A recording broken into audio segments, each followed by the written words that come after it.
There's a hole in the ground in Pennsylvania that's been keeping food fresh for 200 years. No electricity, no compressor, no monthly utility bill. Just dirt, stone, and physics that worked then and work right now. Your refrigerator costs you about $250 a year to run. It'll die on you in 8 to 12 years, and you'll drop $1,500 more replacing it. The hole in the ground? Your great-great-grandfather's hole in the ground is still doing its job, and he's been dead 100 years. I'm Bob, and welcome to When the Lights Go Out. Subscribe and hit the bell, because when the modern world stops working, you want to know this stuff before you need it. I've spent 20 years in construction.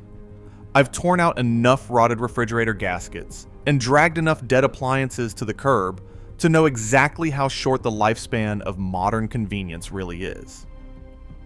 But growing up, my grandmother kept half our winter food in a root cellar her father dug.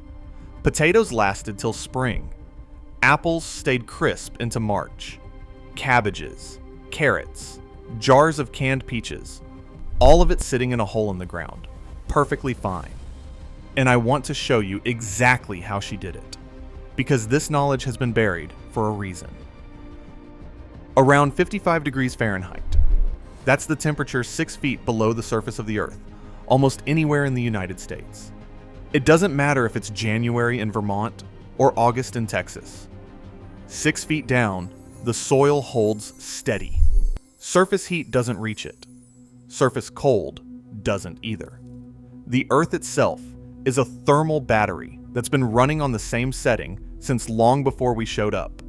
Settlers coming to America in the 1700s knew this in their bones.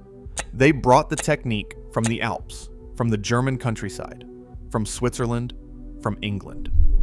The Pennsylvania Dutch built stone-walled root cellars that are still standing today, 200 to 300 years later.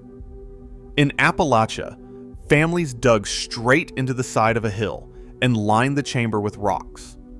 The Mormons hauled their root cellar designs across the plains in the 1840s. Every immigrant group that landed here brought their own version, because every cold climate civilization on Earth had figured out the same trick. What is actually happening down there is a quiet piece of physics called geothermal mass effect. The deeper you go, the more the surrounding soil acts like a giant insulator. Above ground, the air temperature swings 40, 50, sometimes 100 degrees over the course of a year.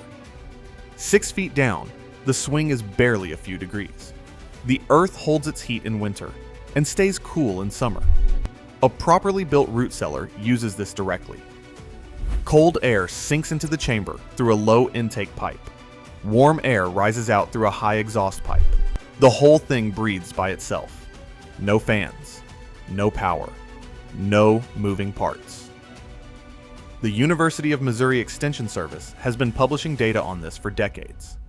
Properly stored, potatoes last 6 months in a root cellar. Carrots last 5 months. Apples last 4 months. Cabbages last 3 to 4 months. Hard winter squash will sit there for 6 months. Onions and garlic will keep even longer. Home canned goods, such as jams, pickles, and sauces, will hold their seal and stay edible for 2 years or more.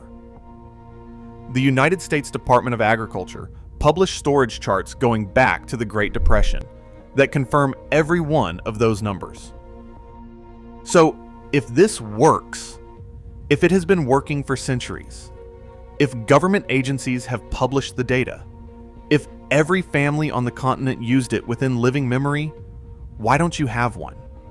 The refrigeration industry is worth somewhere north of $150 billion globally. That's a number with a lot of zeros, and it did not get that big by accident. The modern refrigerator was invented in the early 1900s. By the 1950s, it was a standard household appliance, and by the 1970s, root cellars had quietly disappeared from American building plans. Not because they did not work, because they did not generate recurring revenue. A root cellar is a one-time build. Your great-grandfather dug a hole, lined it with stone, and never spent another dollar on it for the rest of his life. The refrigerator? You buy one. You pay to run it. You pay to fix it. You pay to replace it. 8 to 12 years later, and the cycle starts over. That is not an accident of design. That is a business model. The industry did not bury the root cellar. They just stopped including it in the brochure. Modern building codes finish the job. Most municipalities do not recognize a root cellar as a permitted residential structure. Homeowners associations frequently prohibit anything that looks like an outbuilding. 2 generations of contractors have come up through the trades without ever being shown how to dig one properly.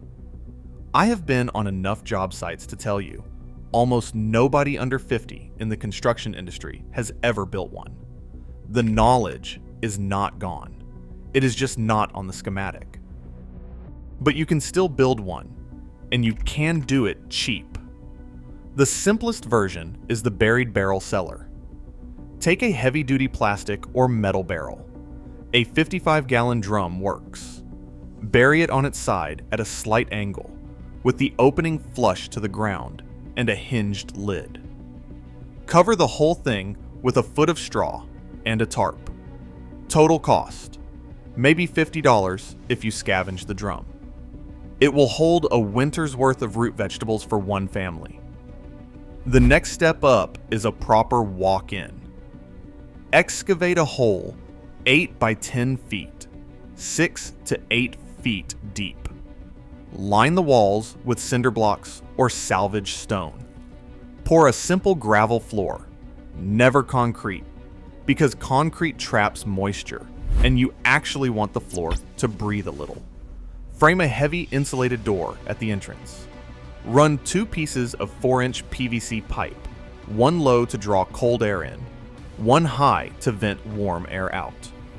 Cover the roof with treated lumber, then heavy plastic sheeting, then at least 2 feet of soil with grass on top. Total materials cost, if you do the digging yourself, runs $300 to $800 depending on what you can scavenge.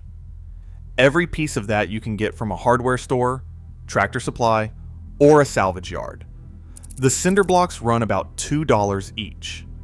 The PVC pipe is under $1 a foot. The door is the most expensive single item, but a used metal exterior door from a demolition site costs $40. I have seen guys build complete root cellars for under $200 by patient sourcing. You can do this in a weekend with one buddy and a shovel.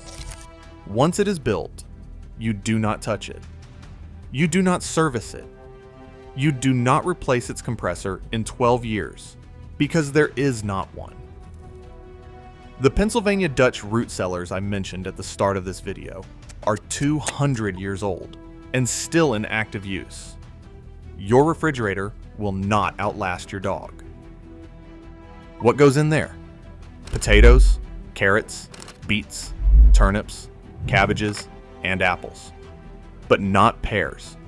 Pears need different conditions.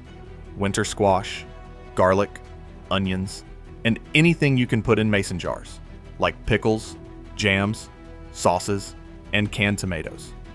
Hard cheeses, if you wrap them properly. Even eggs, if you coat them in mineral oil. That is a trick my grandmother used that will keep an egg edible for 9 months without refrigeration. Now here's the part nobody talks about. A root cellar isn't just food storage. It's insurance.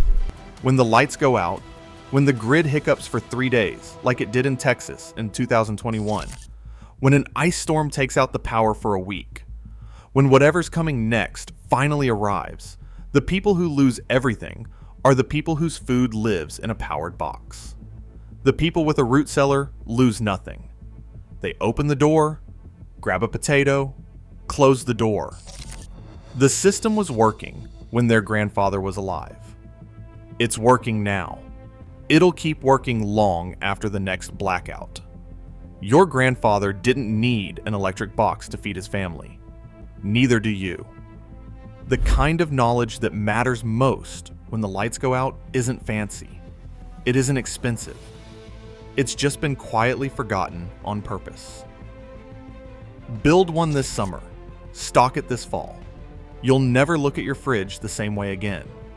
But a cold hole in the ground only works if you have something to put in it.